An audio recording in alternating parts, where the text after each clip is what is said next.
शरीर को संचालित करने वाला वो कहाँ जाता है? कुछ लोगों का कहना है कि कहीं नहीं जाता, बस ये शरीर है तभी तक है, उसके बाद मर जाता है। कुछ लोग कहते हैं कि नहीं, वो मरता नहीं है बल्कि आगे बढ़ता है और मृत्यु के आप साक्षी आप हैं, आपके अतिरिक्त और कोई जान नहीं सकता।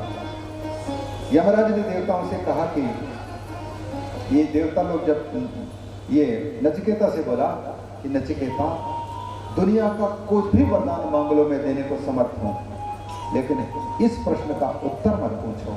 क्यों? क्योंकि यह प्रश्न आसान नहीं है और समझ में भी आने वाला नहीं है। बोलने वाला भी बोलने के लिए शब्द नहीं प्राप्त कर पा रहा। और तुमसे पहले देवता लोग यहाँ आकर के इस प्रश्न को कर चुके हैं, मैंने उनको भी वापस किया है। नचिकेता कुशाग्र बुद्धि का था, उसने कहा देवता आपके पास में आकर के जब इस प्रश्न को रखे हैं कि मृत्यु के बाद क्या होता है, अस्तिति नास्तिति इत्येके, कुछ लोग कहते हैं कि आत्म तत्व नाम की चीज कोई रहती है, कुछ लोग कहते हैं नहीं रहती। तो ये वास्तविक क्या है, इस चीज को जानने के लिए जब देवता लोग आए और उनको वापस कर दिया आपने, इसका मतलब है इस प्रश्न का उत्तर आपके सिवाय और कोई दूसरा नहीं दे सकता।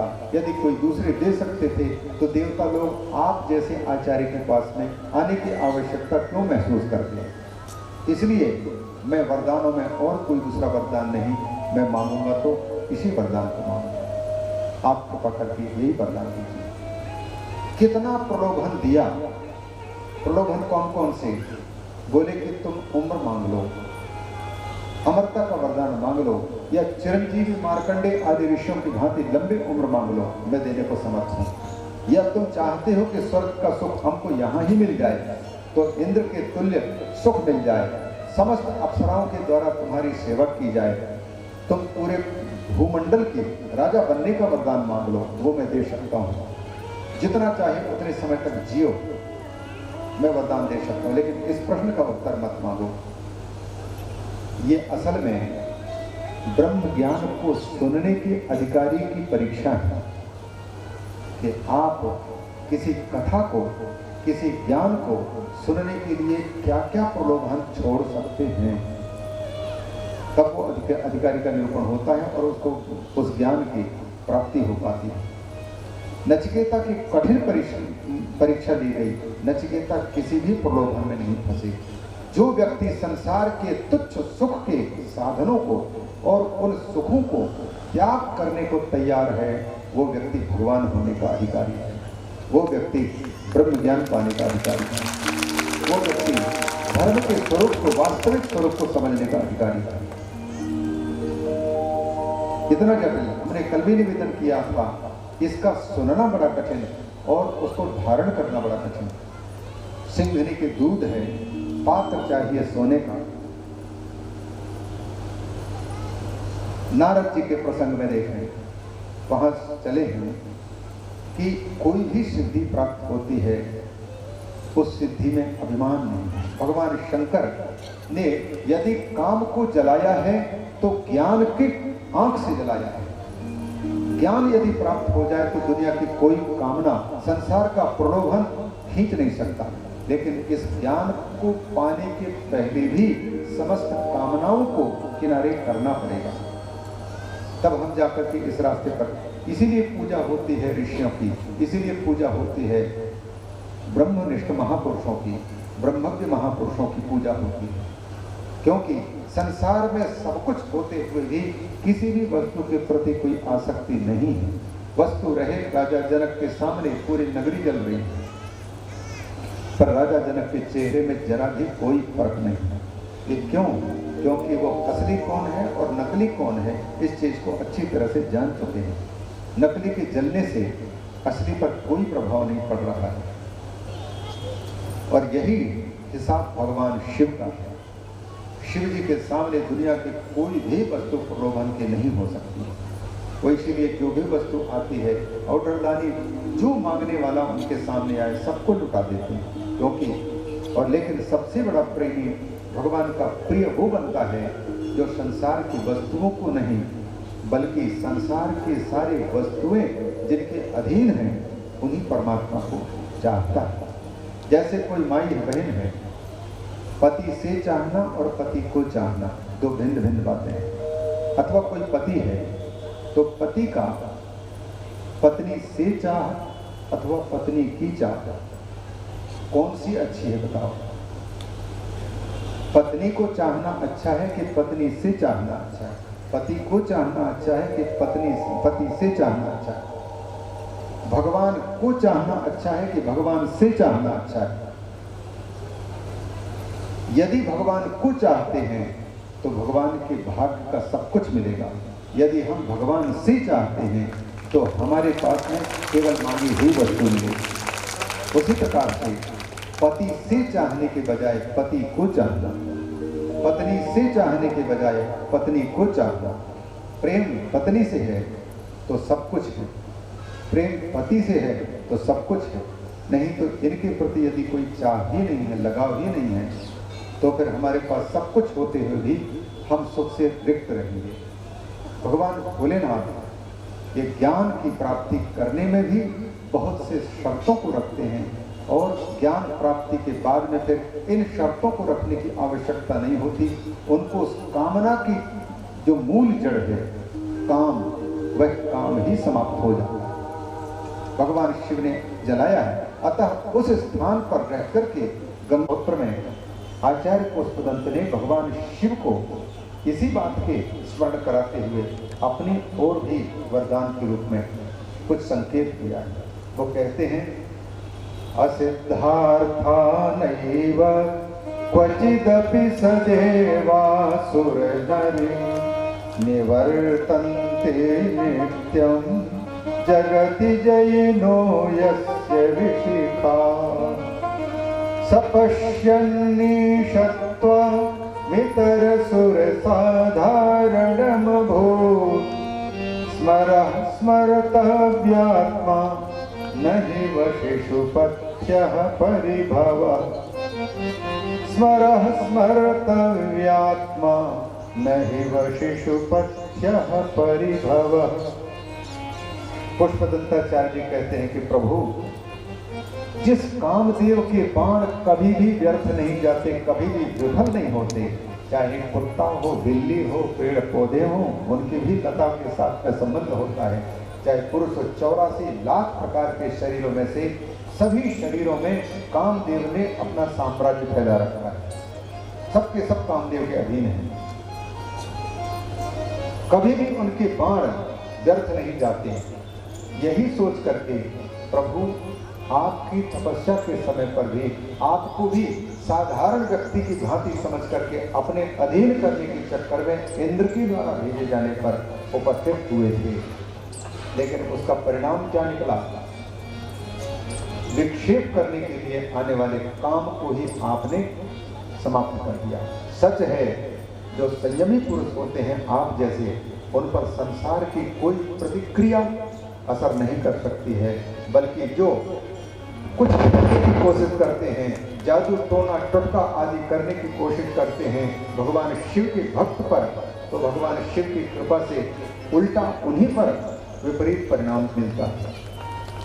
इसलिए यहाँ कहते कामदेव ने भगवान शिव का बिगाड़ने के लिए आया, लेकिन आपने किसी की जिंदगी को कभी बिगाड़ी नहीं, इसलिए उसका उल्टा परिणाम निकला। कामदेव स्वयं जलकर के अनंग हो गया। तो उस स्थान का इतना बड़ा प्रभाव था कि नारद जी जाकर के वहां पर किसी गुफा में जाकर के लंबे समय तक जब आराधना किए तो पूरी तरह से इंद्र के द्वारा भेजे गए कामदेव और बसंत, उनके साथ में बसंत ऋतु के साथ साथ में अप्सराएं, उनकी सेना और भी कामदेव के हैं। शीतल मंद सुगंध पवन, मलयानिल जिसको बोलते हैं, ये सबके सब जब अनुकूल होते हैं तो कामुकता को उदय प्राप्त होता है, कामुकता बढ़ती। वसंत ऋतु और उनके साथ साथ में ये जो उद्दीपित करने वाले साधन हैं, ये सबको भेजा उन्होंने नारद जी की तपस्या को समाप्त करने के लिए। लेकिन उनका किसी के कोई बस नहीं चला नारद जी के ऊपर। नारद जी को जब पता चला कि कामदेव ने मुझे अपने बस में करना चाहा था, लेकिन मुझे अधीन नहीं कर पाया। तो कामदेव की विजय का इतना उल्लास उनके चित्त में आया कि जैसे कोई व्यक्ति अच्छा काम करता है और उसकी प्रशंसा होने लग जाती है, तो कई लोग तो प्रशंसा होने के बाद भी कभी भी अपनी श्लाघा नहीं करते। कई लोगों की प्रशंसा करने पर उस प्रशंसा से जब नहीं बढ़ाते हैं तो स्वयं भी किसी के सामने वर्णन करते हैं। तो वर्णन करने वालों की कोटि में नारद जी आ गए। उन्होंने विचार किया कि हमारे पिता ब्रह्मा जी वो भी काम के अधीन हो गए, मैं जाकर के उनको अपने पुत्र की करनी के बारे में बताऊं। तो जाकर के ब्रह्मा जी के सामने उन्होंने बता दिया कि पिताजी आज आपका पुत्र काम विजय करके आया है, कामदेव का मुझ पर कोई असर नहीं पड़ सकता। ब्रह्मा जी ने कहा कि बेटा सो तो ठीक है, लेकिन यह विजय सामयिक हो सकता है, परमानेंट। नारद जी को लगा कि पिताजी को शायद अपने सामने अपने पुत्र की प्रशंसा अच्छी नहीं लग रही है, तो वहां से चले गए और जाकर के भगवान शिव के पास में पहुंच करके शिव से भी यही बात कह दी। तो भगवान शिव ने भी कहा, हाँ ये तो बहुत बड़ी बात है, काम को वश में करना आसान नहीं है, पर नारद एक बात याद रखना, ये माया और काम ये बड़े अद्भुत हैं, इन पर विजय का दावा कभी नहीं ठोकना चाहिए। जब तक कि शरीर है, प्राण चल रहे हैं, तब तक 95-99 साल के वृद्ध व्यक्ति भी यह कहने का अधिकारी नहीं बन पाता कि हम अब बिल्कुल निर्विकार हो चुके हैं। ऐसा कहना उचित नहीं। भगवान शंकर ने भी उनको समझाया, लेकिन जब नहीं समझे तो वो विष्णु के पास में पहुंच गए और भगवान विष्णु ने भी उनका सम्मान किया, सत्कार किया और हित की बात बताते हुए विष्णु भगवान ने पहले तो प्रशंसा की कि नारद आप जैसे संतों के लिए ये काम विजय कौन सी बड़ी बात है, लेकिन फिर भी ये कोशिश स्वीकार कर दिया। लेकिन अंतर में ये भाव रहा कि हम काम पर विजय प्राप्त कर चुके हैं, मतलब ब्रह्मा विष्णु महेश की समता में हम पहुंच चुके हैं। भगवान ने उनको प्रसन्नता से समझा बुझा दिया और फिर विदा किया। नारद जी को शिक्षा देनी थी, जो व्यक्ति जैसा समझ सकता है उसके लिए वही घटना सामने लाना उचित होता है। टिट फॉर टैट, ये सामने एक रचना की भगवती शक्ति का आश्रय लेकर के, भगवती माया जो कि एक ही तत्व की शक्ति है, ब्रह्मा की चाहे विष्णु की चाहे फिर शिव की, एक ही शक्ति है, उस शक्ति को इशारा किया और नारद जी को यह जताने के लिए कि संसार में माया पर विजय प्राप्त करना, काम पर विजय प्राप्त करना आसान नहीं होता है। नगर सुंदर रास्ते में बना दी और उस रास्ते में एक सुंदर शील निधि नाम के राजा रहने लग गए और उसकी सुंदर नगरी तैयार दिख गई और उसकी कन्याओं में से एक कन्या जिसका नाम विश्व सुंदरी और जैसा नाम वैसा ही वो दिखती थी, तो उनके स्वयंवर की चर्चा वहां पर हो रही थी और नारद जी उसी रास्ते से जा रहे थे। अचानक रास्ते में दिव्य नगर जब देखा तो भगवान की माया के प्रभाव से नारद जी ने विचार किया कि ये बहुत बड़ा कोई उत्सव हो रहा है, कोई नगर है, तो उस नगर में देखने के लिए चले गए। नगर में जब गए तो संत की आने का समाचार पाकर के राजा ने बड़े सत्कार पूर्वक, अगवानी पूर्वक संत को अपने राजमहल में बुलाया और नारद जी को सुंदर आसन पर बिठा करके घर परिवार के राजकुमार, राजकुमारियां, सगे संबंधी उन सबको दर्शन कराया।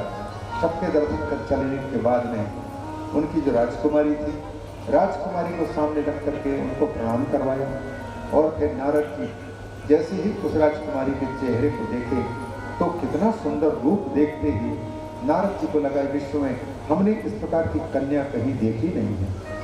विनम्रता, सुशील और रूप में भी सौंदर्य, एक तो बाहर का सौंदर्य होता है और एक अंदर का सौंदर्य होता है। ये दोनों के दोनों सुंदरता लिए हुए ना तो पुरुष का मिलना आसान है ना स्त्री का मिलना आसान है। यदि बाहर का सौंदर्य है तो अंदर की सुंदरता नष्ट है, यदि अंदर का सौंदर्य है तो बाहर देखने में बिल्कुल ये रूप ज्यादा सुंदर नहीं दिखता है। अंदर से भी सुंदर हो, गुणों में अच्छे हों और बाहर देखने में भी आंखें टिक जाने वाले सुंदर रूप हो, ऐसे रूपवती या रूपवान का मिलना बहुत कठिन है। नारद जी ने विचार किया कि ऐसे विश्व में हमने बहुत जगह में बालक बालिकाएं देखे, लेकिन ऐसी सुंदर कन्या हमने कहीं नहीं देखी। दृष्टि वहीं पर गड़ गई और राजा ने अब उस बेटी के हाथ नारद जी के हाथ में देते हुए कहा कि मुनिवर, हमें इस बेटी के भविष्य को लेकर के चिंता है। इसको घर कैसे मिलेगा, वर कैसे मिलेगा और जीवन कैसे चलेगा इसका। आप कृपा करके इनके भविष्य की रेखाएं बता दीजिए, रेखा के अनुसार इनके भविष्य कथन कर दीजिए। नारद जी का अब देखते देखते धीरे धीरे मन जो प्रकृत था, स्वस्थ था, अब विकृति उत्पन्न होने लगी, विकार उत्पन्न हो गया। क्योंकि हम जो देखते हैं, जो सुनते हैं, तो सुनी हुई बात का असर भी पड़ता है और देखी हुई घटना का भी असर पड़ता है। या तो भगवान कृपा करके रक्षा करते हैं तो किसी दृश्य का असर नहीं पड़ता है। नारद जी को मोह होने लग गया और जैसे ही उस कन्या के रूप को देखा, हाथ की रेखा जब देखने लगे मुलायम, फूल की पंखुड़ियों की भांति मृदु, तो हाथ की रेखाओं को देखना और उन हाथ की रेखाओं का फलित कथन करना, ये दोनों में विपरीत 36 का आंकड़ा, एक इधर मुख किया, इधर एक मुख किया। नारद जी को लगा ये कन्या इतनी सुंदर है और इससे बढ़कर के सुंदरी और गुणवती कहीं देखने को नहीं मिल रही। उनको लगा यदि ये कन्या हमारे जीवन संगिनी के रूप में यदि प्राप्त होती तो मेरा तो संत बनने की अपेक्षा गृहस्थ बनने में ही भला है, क्योंकि इसके कारण ये हमारा ब्रह्मार्ग प्रशस्त होगा, सुंदर गृहस्थ जीवन बनेगा। संसार की बहुत सी कन्या देखी, लेकिन ऐसे सुंदर कन्या जिसके हाथ की रेखाएं ये साक्षात वैकुंठ की प्राप्ति, मुक्ति की प्राप्ति कराने की बात सूचित कर रही है, तो ऐसे को क्यों ना हम कोई भी पुरुष वर्ण करना चाहे। तो रेखाएं जो जैसी हैं वैसे वैसे बताते हुए नारद जी ने बहुत से रेखाओं का फलित कथन उल्टा करते हुए कहा कि जो भी व्यक्ति इसका वर होगा वो सारे जगत का सबसे ज्यादा धनाढ्य व्यक्ति और सबसे ज्यादा कीर्तिमान व्यक्ति और सभी कार्यों में वो कुशल होगा, वो साक्षात नारायण के तुल्य ही होगा। इस प्रकार से उसका कथन करके नारद जी कृपा की बिना तो मैं भगवान को ही आराधना करूं। रास्ते में उन्होंने भगवान को एकाग्रचित्त होकर के पुकारा कि प्रभु आप तो अशरण शरण हैं, आप तो असहायों के सहायक हैं। हर भक्त की इच्छा की पूर्ति करने के कारण आपको सभी भक्त वांछा कल्पतरु बोलते हैं। समस्त का आकांक्षाओं को पूरी करने वाले भगवत आप मुझे दर्शन दीजिए। भगवान प्रत्यक्ष उनके सामने प्रकट हुए और नारद जी से बोले कि नारद क्या वरदान मांगना चाहते हो, क्यों पुकारे हो। नारद जी ने कहा प्रभु यद्यपि आप अंतर्यामी हैं, सब कुछ जानते हैं, आपके सामने कुछ छिपा कर रखने लायक कोई चीज है ही नहीं, बल्कि अंतर में जो भावनाएं उठ रही हैं वो आपकी कृपा से उठ रही हैं, इसलिए आप सब कुछ जानते हैं, अंतर्यामी हैं। फिर भी मैं निर्लज्ज होकर के आपसे एक प्रार्थना करना चाहता हूँ। मैंने गृहस्थ जीवन अभी तक देखा नहीं, गृहस्थ जीवन कैसा होता होगा, ये बात यदि अधूरी रह गई तो फिर मेरी साधना को बहुत कठिनाई होगी। बार बार इसका हम कहें कि जलेबी हम खाते नहीं और इसलिए नहीं खाते क्योंकि जलेबी मिली ही नहीं है और मन ही मन जलेबी का चिंतन चल रहा है, तो फिर ये जलेबी के नहीं खाने की बात झूठी है। पहले जलेबी उपस्थित हो और जलेबी को देख करके भी अगर मुख में लाल न टपके तब तो कोई मान सकता है कि जलेबी हम नहीं खाते। आज जलेबी बनी थी बता रहे हैं, बहुत सुंदर, बहुत सुंदर, लेकिन शुगर वालों के लिए जलेबी जानलेबी भी बन सकती है, सावधान होकर के खाना। तो चाहे कितने भी वस्तु का हम अस्वीकार करने वाले हों, नहीं खाते, सामने उपस्थित होते तो खाने की इच्छा तो होती, संसार में प्राय सभी लोगों की होती है। तो नारद जी को लगा कि मैं गृहस्थ जीवन में जाऊं, तो भगवान से प्रार्थना की मुझे आप सुंदर रूप दे दीजिए, मैं विवाह करवाना चाहता हूँ, विवाह करना करके गृहस्थ जीवन में जाना चाहता हूँ। भगवान तो कल्पतरु हैं, उन्होंने उनकी इच्छा के अनुरूप सुंदर रूप दे दिया। अब भगवान की दृष्टि में सुंदर रूप कौन है, ये केवल भगवान जानते हैं। और हमारी दृष्टि में किसको सुंदर कहते हैं, ये हम लोगों की समझ अच्छी है कि बुरी है, वो अलग चीज है। हम जिस सौंदर्य की बात करते हैं वो चली जाने वाली सुंदरता की बात है, क्योंकि ये शरीर से संबंधित सौंदर्य है, वे तो आने जाने वाला है। लेकिन जो अंदर का सौंदर्य है, जिस सौंदर्य के कारण साक्षात भगवान भी रीझ जाते हों, उस सौंदर्य को मांगना अच्छा है। नारद जी ने तो केवल सुंदरता मांगी, तो बाह्य सौंदर्य था, बाह्य सुंदरता में कोई दम नहीं। तो भगवान अपने भक्त का अहित नहीं होने देना चाहते हैं, बल्कि उनका हित हो वही रूप देते हैं। और वही रूप दुनिया की दृष्टि से भले उल्टा रूप हो, कुरूप हो, लेकिन कुरूप पाने के कारण ही अगर भगवान की प्राप्ति होती है, बंदर का रूप प्राप्त करने पर ही भगवान की प्राप्ति हो सकती है, तो फिर वह कुरूप भी वंदनीय रूप है।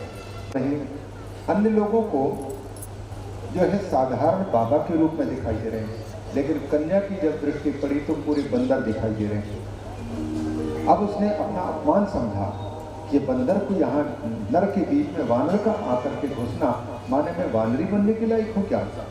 तो वैसे ही उनको गुस्सा आने लग गया, उसको देखना भी पसंद नहीं किया। सुंदर सुंदर रूपवान राजकुमारों की ओर देखना प्रारंभ की, और जिधर जब वो नारद जिधर उसकी दृष्टि जाती वहीं जा करके और अपने मुख को दिखाने के लिए बार बार आगे होने की कोशिश करती। वो कन्या बार बार मुख फेर लेती, और ऐसे करते करते दुनिया में सबसे ज्यादा सुंदर कौन है, इसकी तलाश करते करते वो कन्या एक एक चेहरे को देखी, जैसे हम लोग भी देखते हैं सब चेहरों को, लेकिन जिस चेहरे की हमें तलाश है वो चेहरा अभी तक नहीं दिख पाया, जबकि इन्हीं चेहरों में वह चेहरा छिपा पड़ा हुआ है। त्रिभुवन कमनम कमाल वर्णम रविकर गौर वराम वरम दधानी वपुरलक कुलावृतान लाब्जम विजय शक्ति रतिरस्तु में नवद्या। भीष्म जी जिसको कहते हैं त्रिभुवन कमन, तीनों लोकों में सबसे ज्यादा सुंदर, त्रिपुर सुंदरी किसका नाम है? भगवती राजराजेश्वरी का। और त्रिलोक मोहन भगवान का नाम है। ये त्रिलोक मोहन सूक्ष्म लोक, सूक्ष्म शरीर, स्थूल शरीर और कारण शरीर, इसमें से यदि कोई सबसे ज्यादा सुंदर है तो वो आत्म तत्व परमात्मा शिव है, सुंदर रूप वो है। तो वो उस रूप की तलाश में थी कन्या, और ऐसे रूप वाले कोई है नहीं, उस त्रिभुवन कमन को चाहने वाले कोई है नहीं। इसलिए बाहर से चाहे कितने भी सुंदर रूप वाले दिखाई जाएं, पर अंदर के सुंदर रूप वाले कोई नहीं दिखाई दे रहे थे। इसलिए उस कन्या ने दृष्टि घुमाते घुमाते एक जगह देखा कि बाहर से भी सुंदर है और अंदर से भी सुंदर प्रतीत हो रहे हैं। वो थे साक्षात स्वयं उन राजकुमारों के रूप में आए हुए भगवान विष्णु। कन्या ने उसको वर के रूप में वर्ण किया।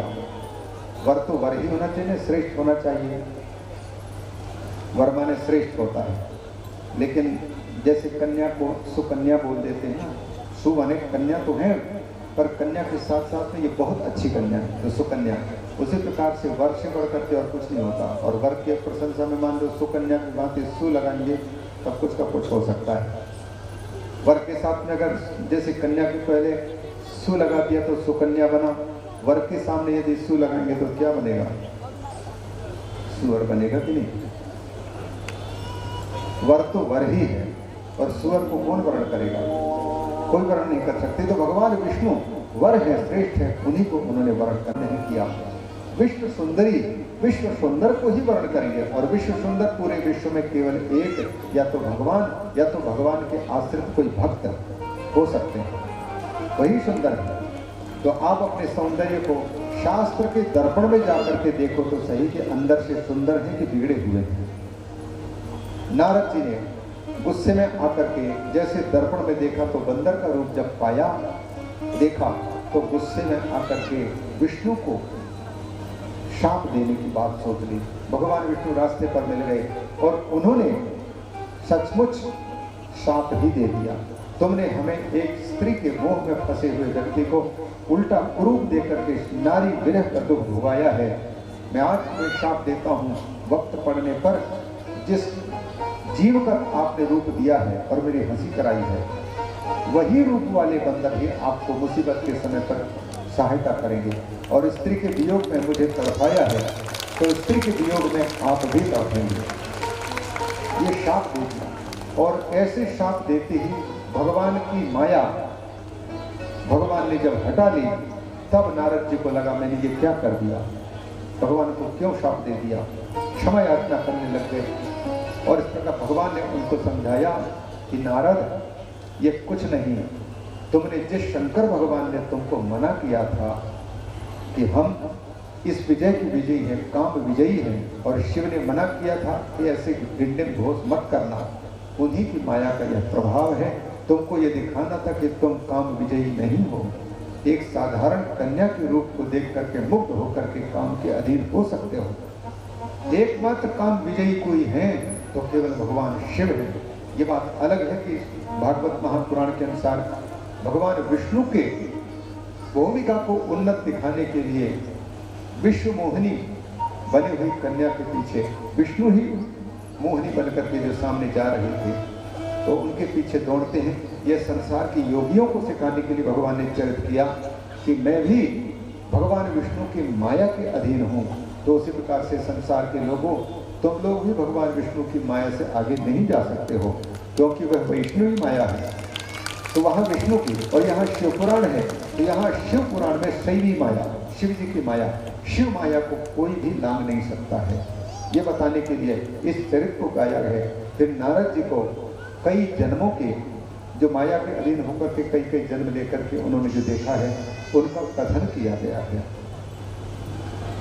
लेकिन भैया,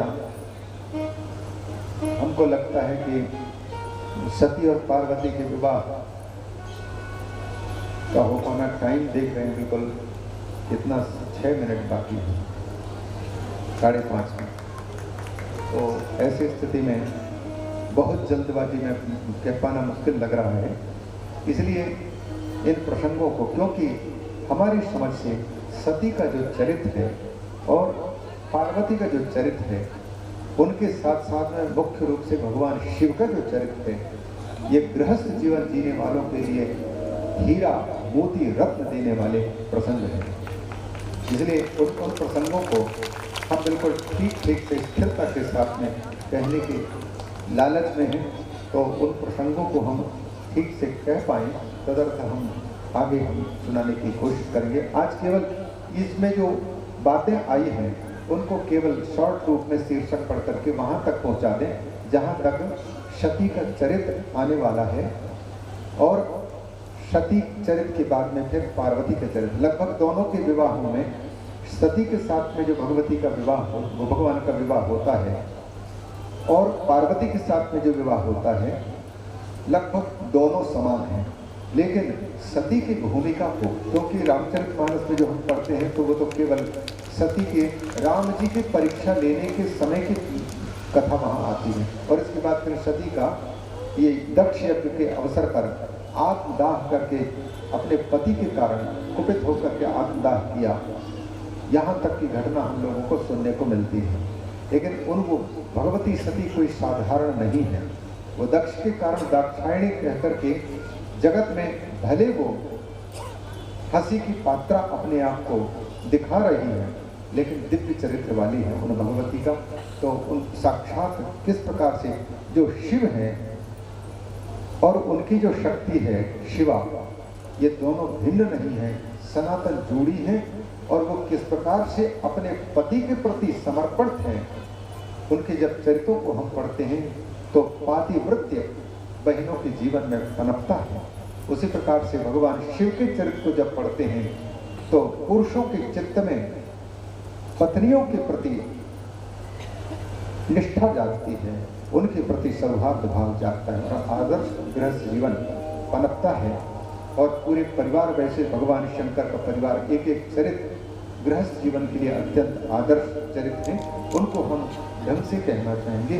तो आगे आने वाले दिन में कहेंगे। आज केवल उसके जो सृष्टि खंड की जो बातें हैं उसमें कथा भाग के नाम पर ये नारद जी का ही चरित्र और गुणनिधि का चरित्र, दो ही कथाएं, बाकी सब ज्ञानियों के और कर्मकांडियों की बुद्धि की बातें इसमें दी गई हैं। तो उसको हम केवल इसको पढ़ मात्र देते हैं। इस सृष्टि खंड के अंतर्गत अभी बताया था पार्थिव शिवलिंग आदि कामना के अनुरोध भस्म महात्म्याभिपत्नी, ये शब्द ब्रह्म के कथन से विष्णु और उनके गर्भ के हनन की बात और शिव पूजा के विधान आदि ये हो चुके हैं। सती खंड में जो कल आप लोग श्रवण करेंगे, वैसे सती जी का चरित्र 43 अध्याय चैप्टर्स 43 अध्यायों में उसी प्रकार से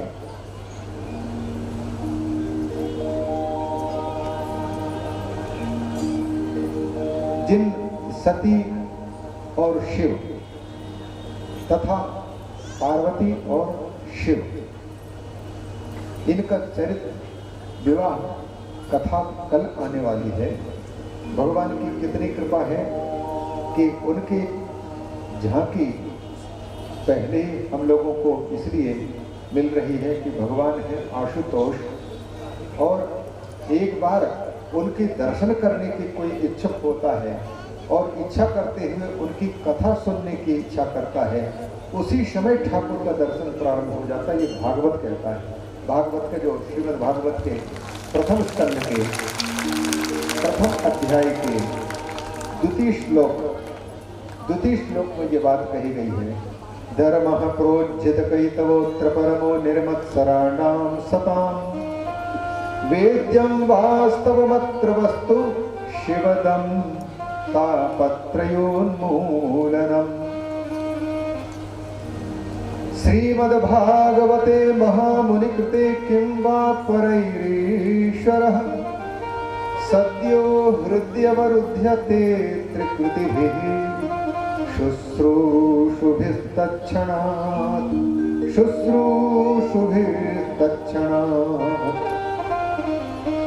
भागवत में क्या लिखा गया है इसका प्रतिपादन करने के साथ साथ में आखिरी पंक्तियों में कहते हैं कि बहुत कुछ सुनने की क्या आवश्यकता।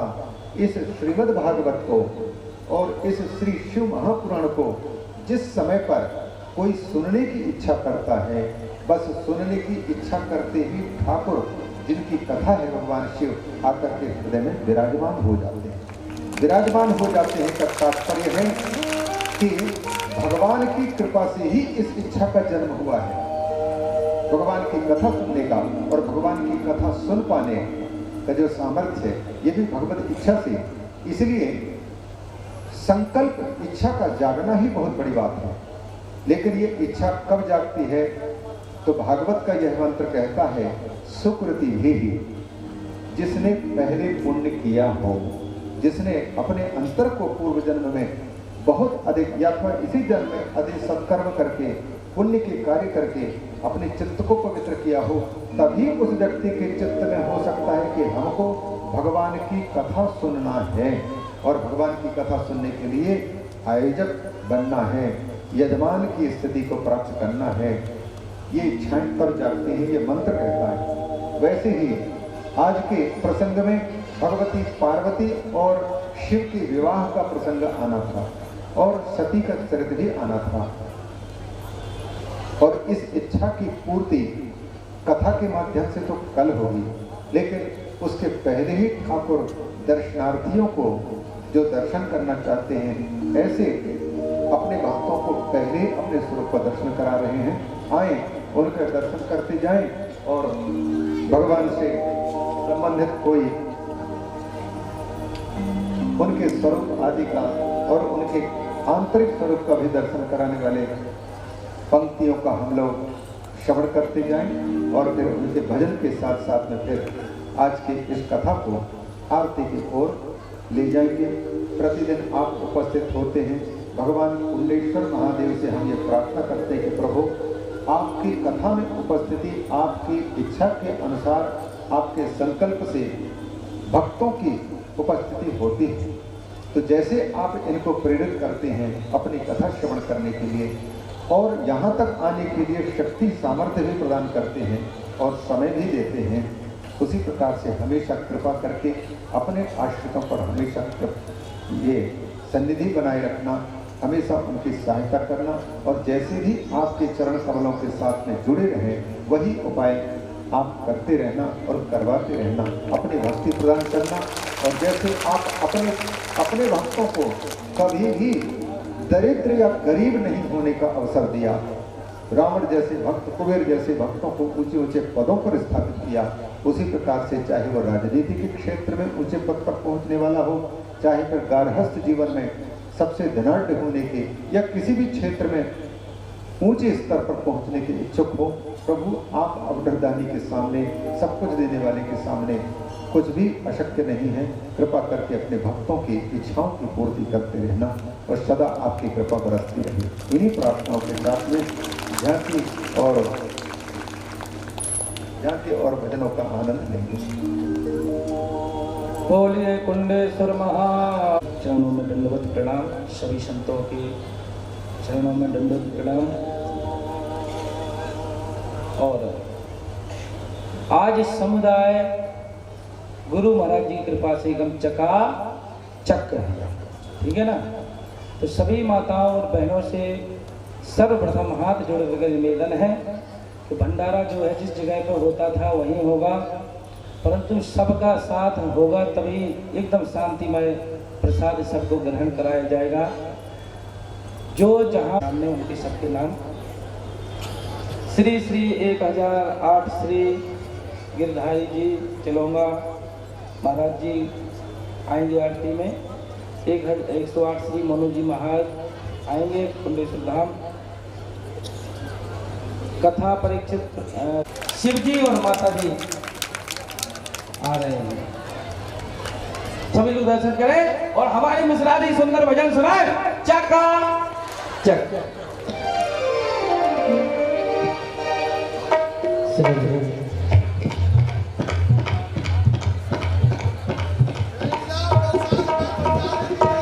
बैठ जाओ सभी लोग, आज तो भोजन भी यही है, भजन भी यही है, कहीं जाने की आवश्यकता।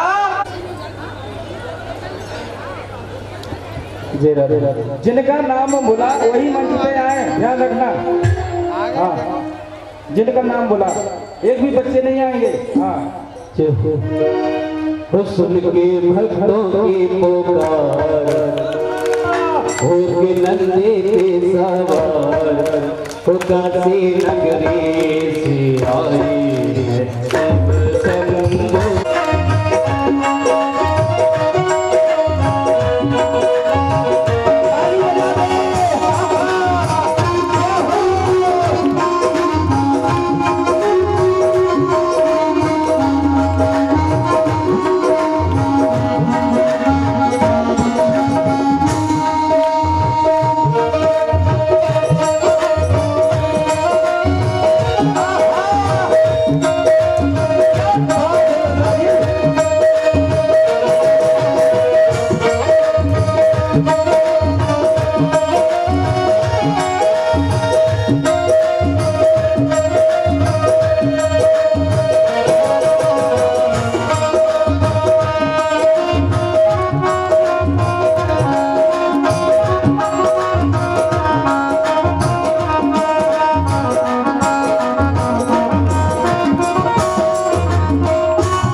शंकर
हरि ओम ज्वालामालिन्ये नमः हरस्वराय नमः हरि ओम चन्द्रमामनसोजातसख्यो सूर्यो वजायत स्रोत्राद्वायुष्य प्राणस्य मुखादग्निरजायत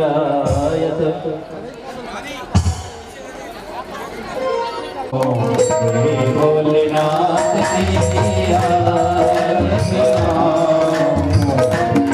शंभुनाथ की आरती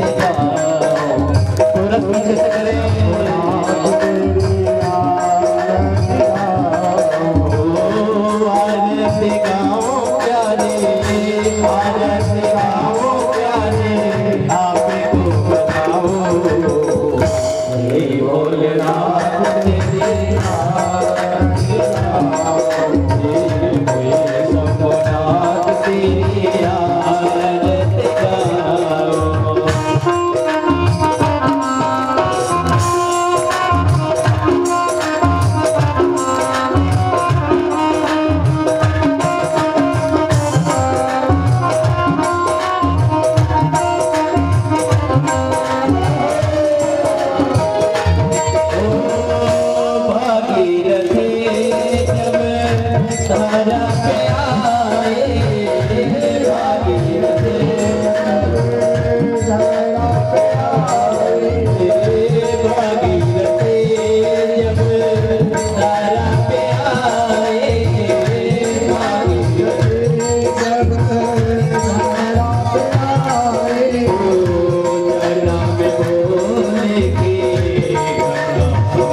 आरती शीतलम जलम कर्मणः। आरती के ऊपर थोड़ा जल सभी लोग बैठ जाए। हाँ जी, अपनी अपनी जगह। शिवाय ओम नमः शिवाय बोलो। तस्मै श्री गुरवे नमः।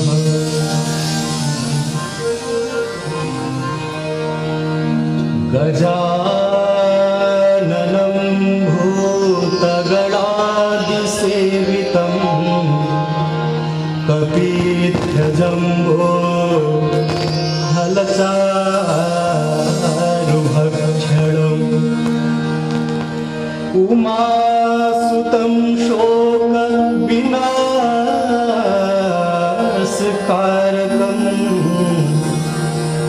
नमामि विघ्नेश्वरपादपङ्कजम्।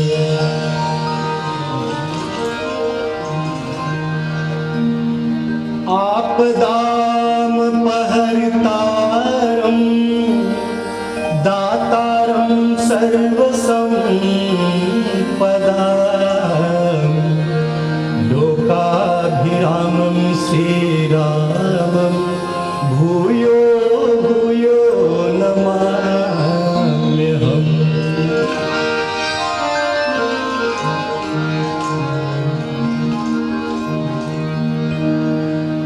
गङ्गातरङ्गरमणीयजटा कलापं गौरी निरन्तर विभूषितवा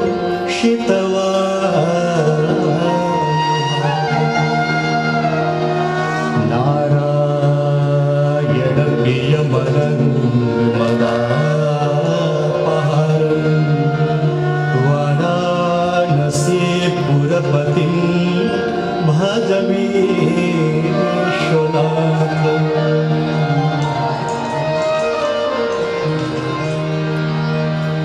सर्वे भवन्तु सुखिनः सर्वे सन्तु निरामयाः सर्वे भद्राणि पश्यन्तु मा कश्चित् दुःखभाग् भवेत्।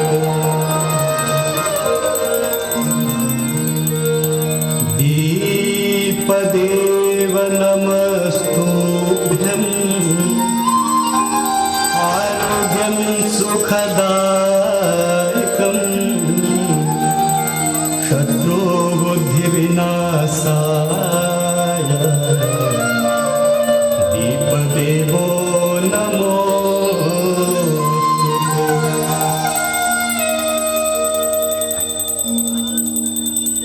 नमामि गंगे तव पादपङ्कजं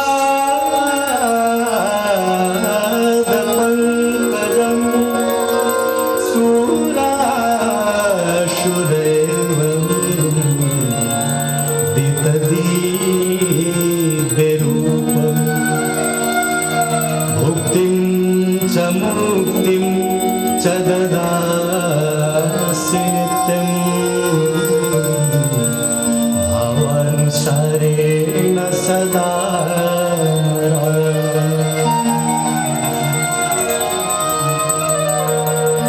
गाङ्गन्वारि मनोहारी मुरारी चरणाच्युतं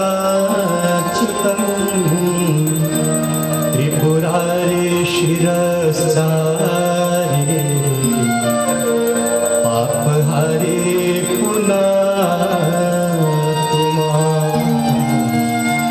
पापहारी पुनः पापहारी पुनः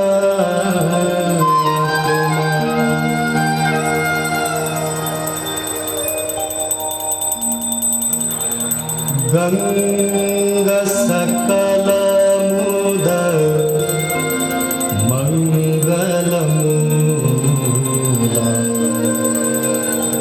सब सुख करनी सब शूला गंगा सकल मुद मंगल मूला सब सुख करनी हरण सब शूला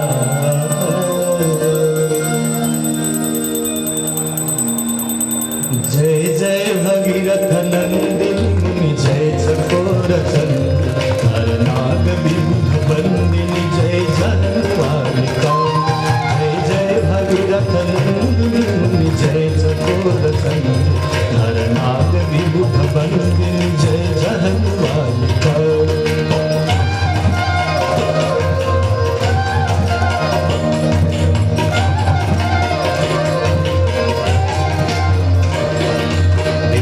पद सरोज राशि शीश पर विभाग विष्णुपद सरोज राशि शीश पर विभाग त्रिपथ गासी पुण्य राशि पाप छालिका त्रिपथ गासी पुण्य राशि पाप छालिका जय जय भगीरथ नंदिनी जय चकोरचन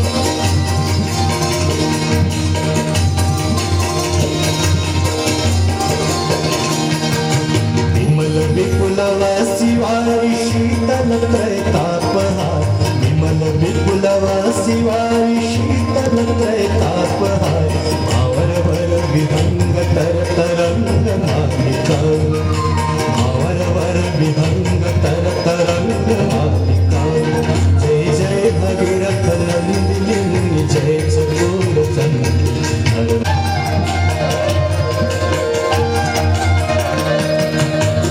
जनो पूजो पहाड़ शोभित शशि धवल धार जनो पूजो पहाड़ शोभित शशि धवल धार अंजन भवभार भक्ति कल्पधारिका अंजन भवभार भक्ति कल्पधारिका जय जय भगीरथ नंदिनी जय चकोरचन नर नाग विबुध बंदिनी जय जनवालिका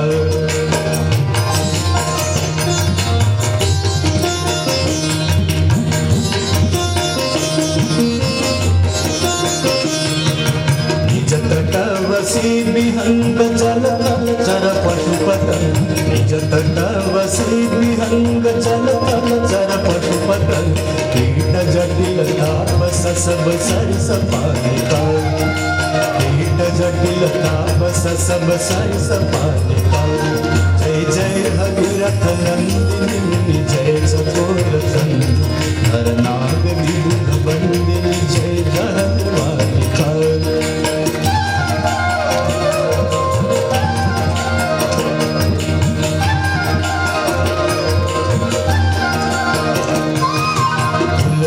तब तीर तीर सूरत रघुवंश तुलसी तब तीर तीर तुलसी तब तीर तीर तुलसी तब तीर तीर तुलसी तब तीर तीर तुलसी तब तीर तीर सूरत रघुवंश तुलसी तब तीर तीर सूरत रघुवंश विचरत मति देहि मोह मई सतालिका विचरत मति देहि मोह मई सतालिका जय जय भगीरथ नंदिनी जय चकोरचन नर नाग विबुध बंदिनी जय जनवालिका नर नाग विबुध बंदिनी जय जनवालिका नर नाग विबुध बंदिनी जय जनवालिका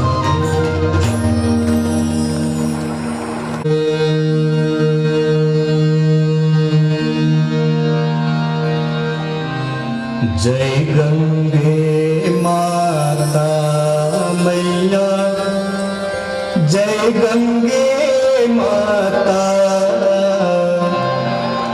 जो नर तुमको ध्याता जो नर मैया जी को ध्याता मन वांछित फल पाता जय गंगे माता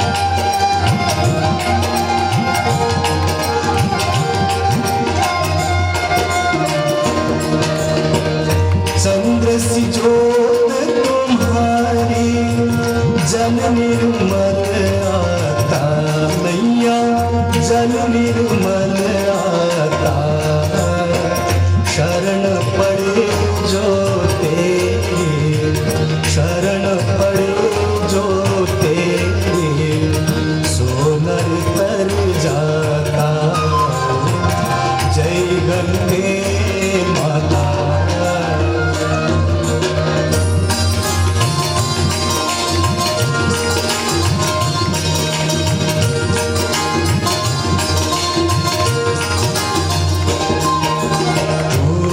सगर के तारे सब जग को ज्ञाता मैया सब जग को ज्ञाता कृपा दृष्टि तुम्हारी कृपा दृष्टि तुम्हारी त्रिभुवन सुख दाता जय गंगे माता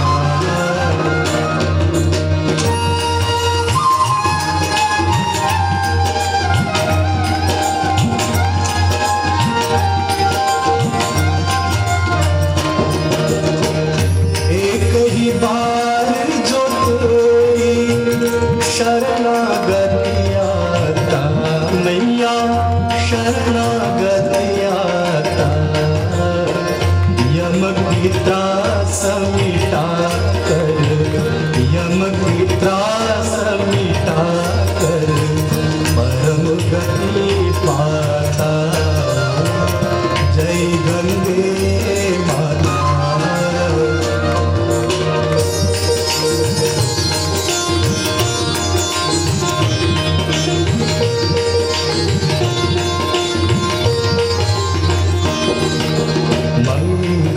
मंगलकारिणी मैया तू है सुखदाता मैया तू है सुखदाता तेरी गोद में आकर तेरी गोद में आकर मन शांति पाता जय गंगे माता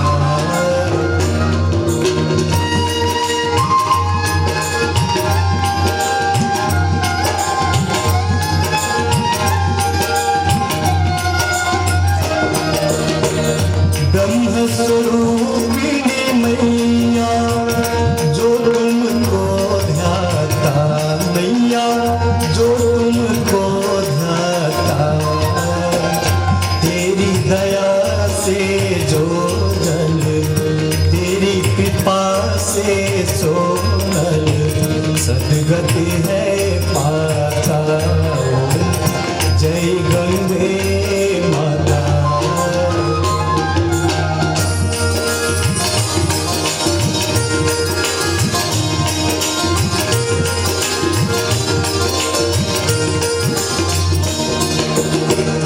आरती मात तुम्हारी जो जन नित गाता मैया जो जन नित गाता दास वही है सहज में भक्त वही है सहज में मुक्ति को पाता जय गंगे माता जय गंगे माता मैया जय गंगे माता जो नर तुमको ध्याता जो नर मैया जी को ध्याता मन वांछित कर पाता जय गंगे शिवाय चनम शिवाय जटाटवी गलज्ज्वला प्रवाह पावितस्थले गले बलम्बिता भुजङ्गताण्डवं तनोतु नः शिवः शिवम् जटाटवी गलज्ज्वल प्रवाह पावितस्थले गले बलम्बितां भुजङ्गतुण्डमालि डमड्डमड्ड तांडवंतनूतुना शिव शिवम्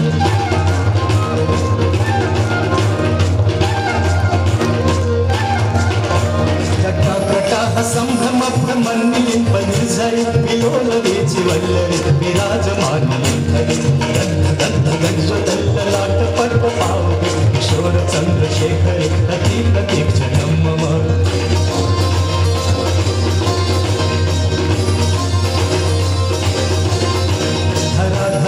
नंदिनी विलास बंधु बंधुरस्फुरदिगंत संतति नमोदमानमानसे पाकटाक्ष धोरणे निरुद्ध दुर्धरापदे चिद्दिगंबरे वनु विनोद मेतु वस्तुने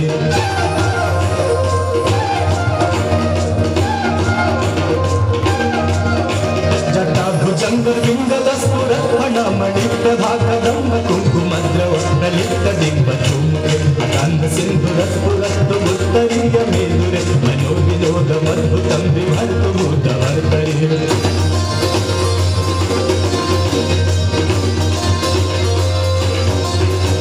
सहस्रलोचनं प्रदीप्त शेषलेख शेखर प्रसून धूलिधोरणे विधुसराभिते प्रभु चन्द्रराजमालया निबद्ध जाटदूतकः प्रियचिराय जायतां चतुरबन्धुशेखर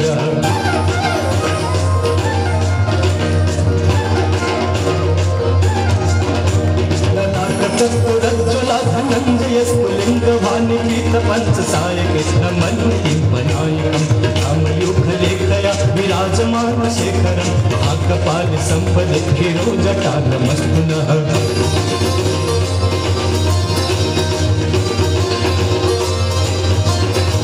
करालभाल पट्टिका धगद् धगद् धगज्ज्वलं धनञ्जयारुकीर्तप्रचण्ड पञ्चसायके धराधरञ्जनन्दिनि कुचाग्रचित्रपत्रकं कल्पनैव शिल्पिनि त्रिलोचनीरतिर्मम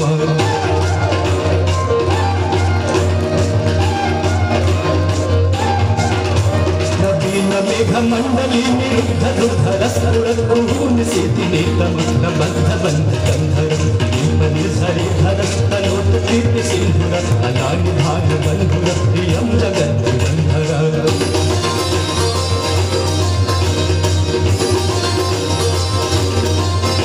प्रफुल्लनीलपङ्कज प्रपञ्चकालमप्रभाबलं विकण्ठकन्दले रुचिप्रबन्धकन्धरं अच्छिदं पुरच्छिदम् अवच्छिदम् अथच्छिदं तच्छिदान्तकच्छिदं तमन्तकच्छिदं भजे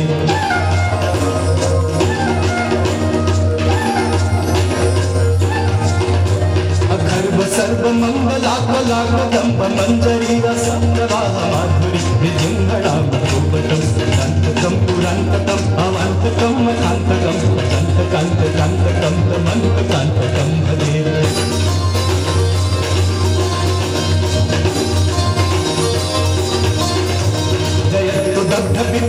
दग्धविद्धमभ्रमद्भुजङ्गमस्सु सद्विनीर्णमभ्रमस्फुरत्करालवाग्भ्यो विद्विद्विद्वद्दङ्गतुङ्गमङ्गलं निक्रमप्रवर्तितः प्रचण्डताण्डवं शिव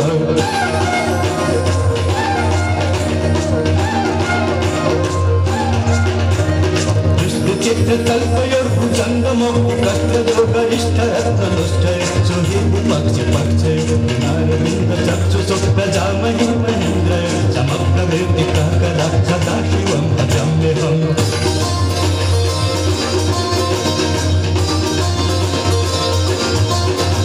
कदा निलिम्पनिर्झरि निकुञ्जकोटरे वसन् विमुक्तदुर्मतिः सदा चिरस्थलन्तरिं वहन् विलोललोललोचलो ललामभाललग्नतः पिबेति मन्त्रमुच्चरन् कदा सुखी भवाम्यहम्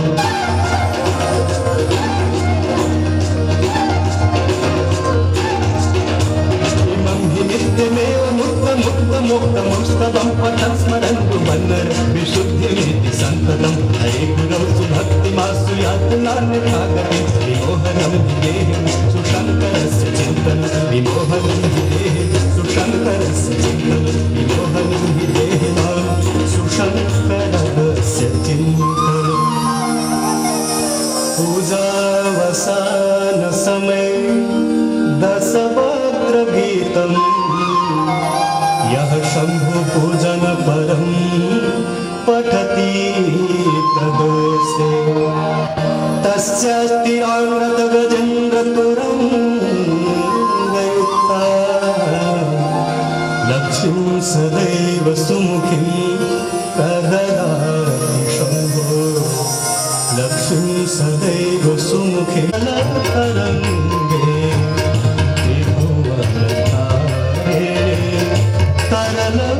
तरङ्गे शङ्करमौलि बिहारिणि विमले मम मतिरास्ता तव पदकमले देवी सुरेश्वरी भगवती गङ्गे देवी सुरेश्वरी भगवती गङ्गे